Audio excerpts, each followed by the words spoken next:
Avant même cet attentat, il n'y a pas d'autre terme, commis contre Charlie Hebdo, nous avions décidé d'organiser un débat à partir du livre d'ailleurs de Tariq Ramadan, bonsoir, universitaire, professeur d'études islamiques à Oxford, un nouveau livre qui vient de sortir aux presses du Châtelet, ou qui va sortir d'ailleurs, L'Islam et le réveil arabe. Nous avions prévu d'organiser un débat, ce que nous allons faire, entre Gilles William Goldnadel et vous-même, avocat, président fondateur d'Avocats sans frontières.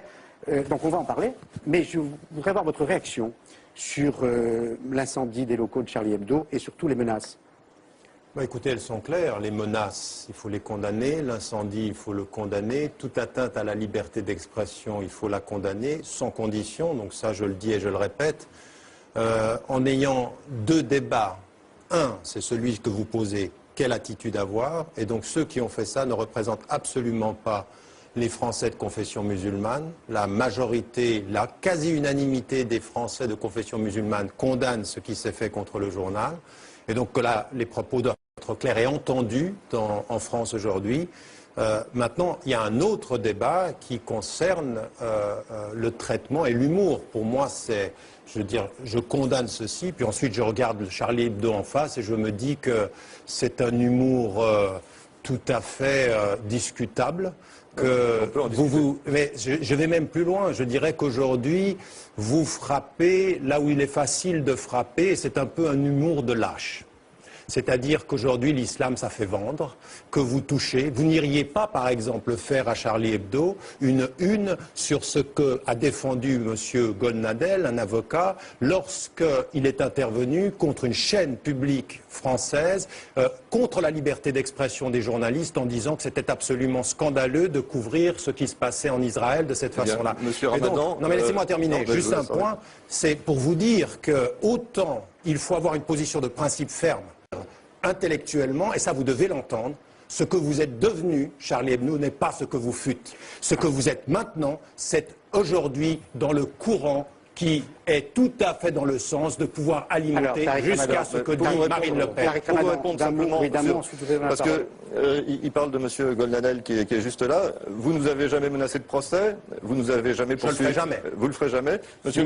Monsieur Goldnadel, on l'a déjà traité dans le journal, il nous a déjà menacé de procès. 3 fois dans un mois. 3 fois, il m'a, en tant que directeur de publication... Oui, mais évidemment, parce que lui c'est un avocat et chaque fois que vous toucherez à Israël, il va se lever. Mais moi je ne vous toucherai pas. Non, mais pour ça, ni intellectuellement, simplement pour vous dire qu'on ne traite pas que de l'islam, et on traite aussi des vous faites de la publicité à bon marché.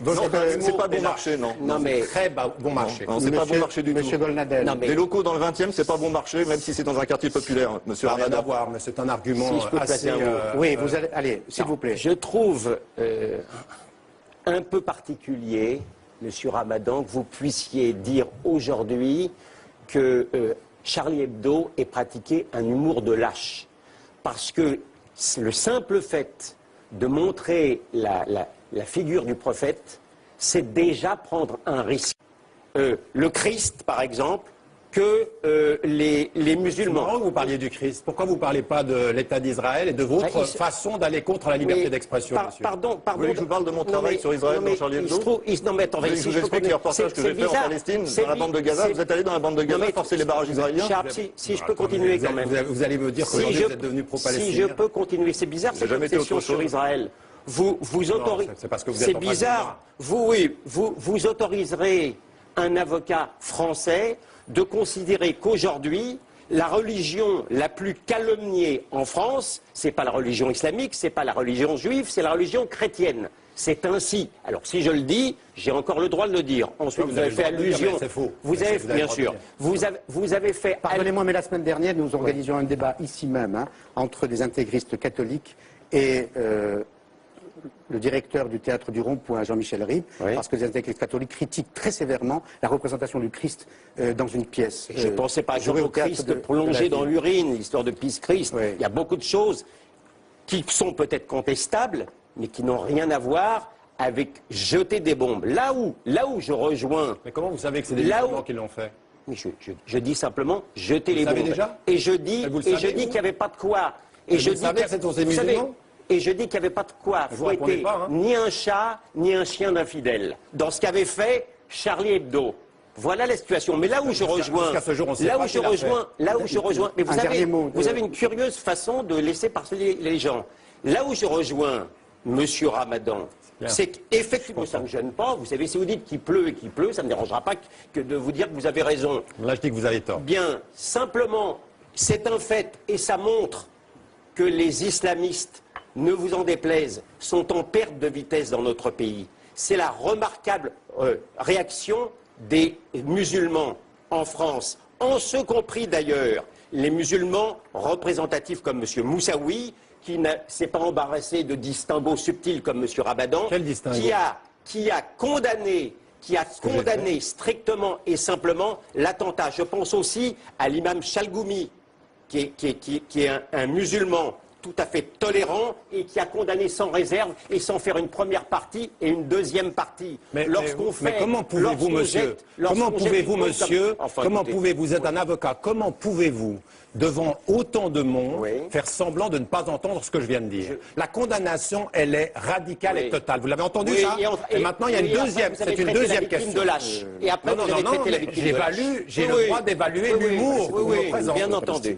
Donc il y a une condamnation. Tout le monde a entendu, puisque vous dites que tout le monde a entendu que vous avez traité Charlie Hebdo de lâche. Je peux préciser une chose à M. Ramadan qui connaît visiblement pas très bien Charlie Hebdo, ou uniquement quand c'est c'est vrai que j'ai été mis en cause 3 fois dans le même mois par Charlie Hebdo. J'apprécie modérément Charlie Hebdo, mais je me battrai jusqu'au bout pour que Charlie Hebdo, évidemment, puisse sortir toutes les semaines. Ça me paraît une évidence. Je suis vraiment désolé. Hein. Je ne pensais pas qu'après l'incendie, mercredi, le piratage du site, tout au long de cette semaine, plus les menaces de mort, vous soyez à ce point encerclés. Non, ça ne nous empêche pas d'avoir de bonnes relations. Ça n'a rien à voir. Simplement pour préciser à M. Ramadan qu'en 19 ans, ça fait 19 ans que je travaille à Charlie Hebdo, que Charlie Hebdo a été relancé, on a eu 14 procès avec l'extrême droite catholique. On a eu un procès avec l'islam. C'est simplement pour vous dire qu'on traite largement plus la religion catholique en une ou à l'intérieur de Charlie Hebdo, simplement parce que nous sommes... Pas ces dernières années. Mais si. Non. Mais on traite l'actualité. Nous sommes un journal d'actualité. Quand il y a une actualité sur l'islam, on traite de l'islam. Quand il y a une actualité sur n'importe quoi, on traite n'importe quoi. Quand on traite on est un journal d'actualité aussi. On est un journal d'humour et d'actualité. Alors, si vous le permettez, mais au fond, cette actualité illustre le propos et le thème du débat qu'on souhaitait organiser autour de votre livre, l'islam et le réveil arabe, qui sort le 9 novembre, où vous souhaitez vous-même que les démocraties occidentales ne s'approprient pas ces révolutions démocratiques dans le pays arabe. Vous souhaitez vous-même que l'islam, en quelque sorte, cohabite avec ces démocraties naissantes. Et vous souhaitez, et là je vous cite, que l'islam puisse favoriser une démocratie nouvelle, y compris, je vous cite, la créativité artistique. Est-ce qu'on n'est pas au cœur du débat? Est-ce qu'il n'y a pas une contradiction dans votre propos à vouloir condamner la liberté d'expression, fût-elle contestable, d'un Charlie Hebdo, et à vouloir plaider pour la créativité artistique dans des pays musulmans démocratiques? Mais si j'avais un langage d'adolescent, je dirais, mais j'hallucine. J'hallucine. Vous avez entendu que je contestais la liberté d'expression de Charlie Hebdo. Je viens de vous dire 4 fois le contraire. Donc vous m'entendez pas là. Non, attendez. Vous imaginez une contradiction. J'ai dit, compris, hein. Vous avez compris. Je vous remercie de me... Non, alors si vous le permettez, moi j'ai pas du tout envie de polémiquer avec vous. Je suis dans une position de médiateur. Simplement, je fais l'exégèse de vos propos et de votre livre. Simplement, non. L'exégèse de ce que je viens de dire, et j'ai condamné le fait qu'on s'en prenne à la liberté d'expression. Dites ça au moins. Non, mais la façon dont vous regardez, ou dont vous commentez le traitement de Mahomet, pardonnez-moi, vous condamnez une sorte de créativité artistique. Mais non, j'évalue que cet humour-là, pour moi, est un humour de lâche. C'est pas un humour drôle, c'est tout. Non, mais c'est pas une condamnation. Attendez, lâche, c'est un jugement très dur. Mais oui, parce que vous dites lâche, et pourquoi vous dites pas con? Vous pourriez dire qu'on a un humour de con. Parce qu'en général, les lâches sont parfois cons, oui, mais j'ai pas de problème. Donc, alors, pour en venir, non, moi je vais pas polémiquer parce que je voudrais pas qu'on ait l'impression qu'on encercle Tariq Ramadan, quoique vous ne soyez pas d'accord, souvent, tous les deux. Quoique. Prochaine attention, s'il vous plaît. Non, c'est pas un procès d'intention. Vous dites alors, sur votre livre, je vais vous poser la question tout simplement. Est-ce que l'islam tel que vous le concevez peut favoriser une démocratie telle qu'on la conçoit dans le monde, je n'ai pas dit occidental. Non, mais même dans le monde occidental, j'ai aucun problème avec ça. La substance du livre est de dire cela. Et de dire que moi je me suis battu et je me bats, et ce que l'on voit aujourd'hui dans le monde musulman est tout à fait intéressant, des processus de démocratisation. Vous avez des populations qui ont envie de rester fidèles à des traditions, mais qui ont surtout envie que cessent les dictatures, que cesse la corruption, et qu'il y ait une véritable autonomisation. Ceci est à mon sens possible.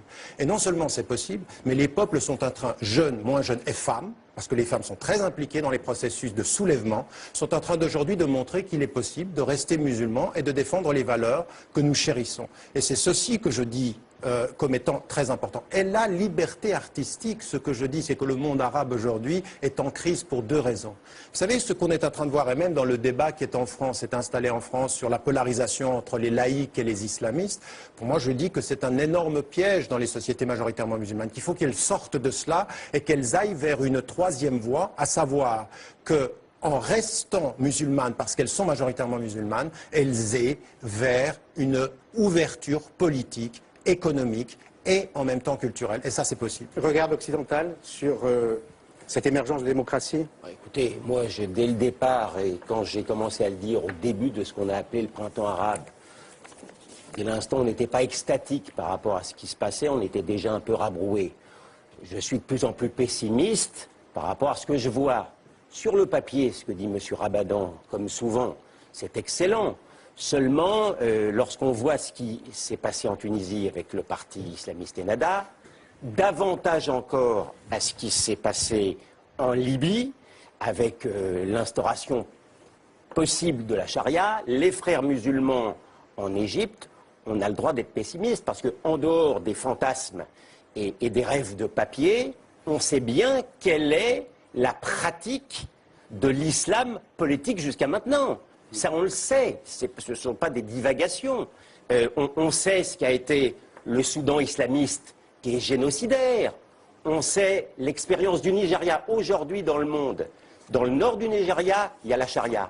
Il y a 63 personnes qui ont été assassinées aujourd'hui. Vous lisez le journal Le Monde, vous le voyez. 63 personnes par des islamistes.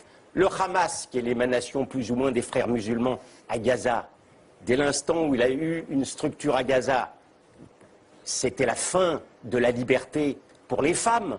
On sait le sort pour les homosexuels. Donc, pardon, j'aimerais beaucoup me tromper, mais la pratique de l'islam politique est totalement en infraction avec ce que dit souhaiter M. Ramadan, ce compris d'ailleurs la création artistique en Tunisie. On a vu les manifestations et les excuses qu'a été obligé de faire le patron de la chaîne tunisienne sous prétexte qu'on avait passé le film de l'iranienne Satrapi. C'est un véritable crève-cœur. Et pourtant, en même temps, les peuples ont le droit de voter dans le monde arabe. Et on ne peut pas, même si ça ne nous plaît pas, on est bien obligé de prendre, évidemment, tirer les conséquences de ce qui se passe. Donc c'est un véritable crève-cœur. Et pardon, moi je suis pessimiste.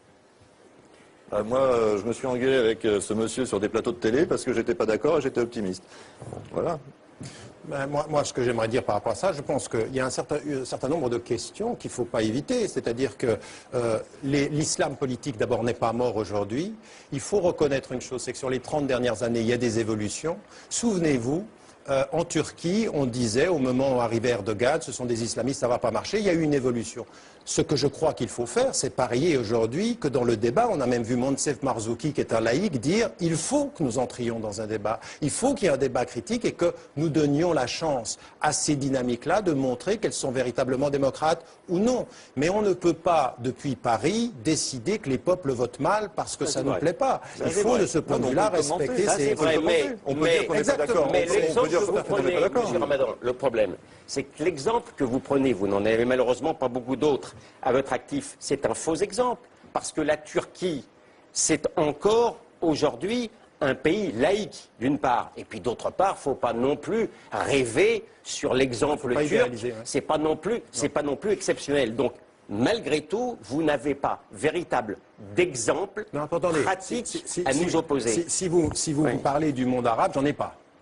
Parce que le monde arabe est totalement verrouillé, il l'a été pendant longtemps, maintenant on a des dynamiques. Donc à ce moment précis de l'histoire, plutôt que de regarder ce qui s'est passé en disant on n'a pas d'exemple, essayons d'observer ce qui est en train de se passer. Qui, il y a une année, aurait pu penser qu'en Tunisie, en Égypte, on allait avoir ces mouvements-là? Donc, avant d'avoir une conclusion qui soit totalement négative, laissons à ces peuples-là. Mais ça veut dire aussi que de là où nous sommes à Paris, il faut entendre la voix de musulmans démocrates qui sont aujourd'hui dans l'exigence qu'on les Messieurs, tout en conservant notre esprit critique. Oui, Voilà. même les Palestiniens. Allez, d'un mot, on attend votre prochain numéro. Le prochain numéro mercredi, en espérant qu'on passe à un autre sujet pour que M. Ramadan ne pense pas qu'on traite l'islam toutes les semaines dans Charlie Hebdo. Merci beaucoup, parler du messieurs. culte, ça serait bien. Je cite Mais on en a déjà parlé, il faudrait vous abonner. je cite Abonnez-vous, il est au courant. Non, vous me l'offrirez gratuitement, c'est un cadeau. L'islam et le réveil arabe de Tariq Ramadan. Je cite votre dernier ouvrage, Réflexion sur la question blanche, du racisme blanc au racisme anti-blanc. Et j'attends de citer la semaine prochaine. On aura enregistré l'émission, mais dans 15 jours, je citerai la nouvelle une de Charlie Hebdo. Merci beaucoup.